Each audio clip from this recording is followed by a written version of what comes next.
Ассалаумағалейкум, құрметті ғылым және ауыл арнасының көрермендері. Біз бүгін сіздерге ешкіге тамырдан система қоюды, яғни капельница қоюды көрсететін боламыз. Бізге ешкіге тамырдан біз мынандай дайын нені қолданамыз. Раствор рингера локка деген қоспа, яғни бұл қоспаның құрамында натрий, калий, хлорид, глюкоза, тазартылған су, сондайлар бар. Бұны егерде жоқ болатын болса, қолдан мынандай егерде тазартылған су аптекадан алып кеп, глюкоза алып кеп, болмаса мынандай кальций хлорид пен натрий хлорид алып кеп, қолдан қоспа жасап, өздеріңіз жасасаңыздар да болады. Бірақ ол қымбатқа түседі. Ал мынау арзан. Мен жарнамалап жатқаным жоқ, бірақ бұл рас шындық. Мынау арзан. Ешқандай қиналыссыз, мынандай шприцтің көмегімен, татып аласыз. Естеріңізде болсын. Мына жерде бір инені саласыздар ғой. Екінші ине, мынау шприцтағы ине малға беріледі, ешкіге. Ал мынау ине ешқашан ешкіге қолданылмайды. Естеріңізде болсын. Шприцті мынандай ыдыспен суға қайнатып, тазартып алып отыруларыңыз керек. Сосын мынандай жіп керек болады. Қазір түсіндірем, ол не үшін керек екен. Және мынандай қолғаптар. Өйткені біздер тамырдан жұмыс жасап жатырмыз. Ал қазір көрсететін болам сіздерге. Бірінші ешкіге мынандай шприцпен 20 миллиграмдық, біздер 10 миллиграм қазір мынадан тартып аламыз. Раствор рингера локка. Егер мынау болатын болса, мынау аптекадан тазартылған су, яғни дестерилизированный вода керек емес, глюкоза ештеңе керек емес. Егер мынау болатын болса, ол шамамен ары кетсе бір 500-600 теңге тұратын шығар.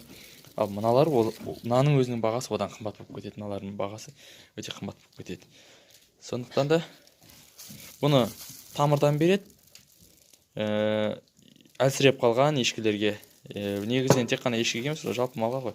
Бәйгеге шабайын деп жатқан кезде алдын ала жылқыларға да береді. Сол жалпы күш беретін ғой. Қазір көрсететін боламын. Жаңа біз алдын ала дайындап алған жібімізді ешкінің мойнына саламыз.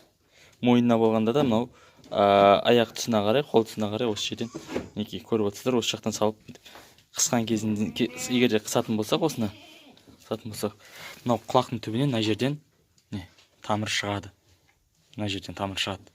Ол деген сөз жақ пенен құлақтың төменгі тұстарынан келіп, мына жақтан тамыр шығады.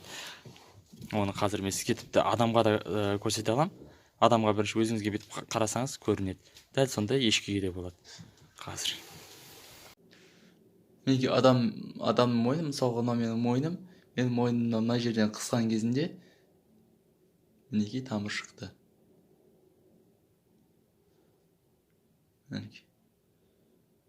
Тамыр көріп тұрсыздар ма?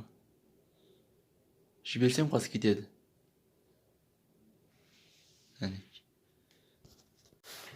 Ешкінің мойнына мен мынандай жіппен аяқ жағына қарай жақындатып отырып, мойнына қысқан кезінде, егер мынаны тартсам, қазір құлақпенен, жақтың қиылысқан жерінен төмен қарай, мынандай шеміршектің астынан қарай, былай қарай тамыр терінің бетіне қарай анық болып шығады. Бүлкілдеп, бүлк етіп тұрады. Мен мына жерде мен қазір қолыммен сезіп тұрмын, ұрып тұрмын кәдімгідей.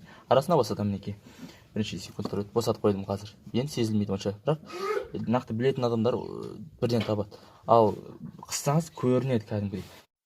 Ескерту, мұны қораңыздағы барлық ешкілерге жасаудың ешқандай қажеті жоқ. Тек туғаннан кейін әлсіреп, шөп жемей қалған ешкілерге ғана қолданған дұрыс. Инеңізді салып, тамырға дәл түскеніңізге көзіңіз жеткен кезде мойындағы жіпті азырақ босатып, содан кейін барып, жай ғана, ақырын ғана жібереміз. Болған соң шприц пен инелерді суда қайнатып тазалаған дұрыс. Торғай сойса да қассап сойсын дейді, алайда бұны білген дұрыс. Егер де видео сізге ұнаған болса, осы видеоға лайк басып, тіркеліп, комментарий жазуды ұмытпаңыздар. Аман сау болыңыздар, мал жандарыңыз аман болсын.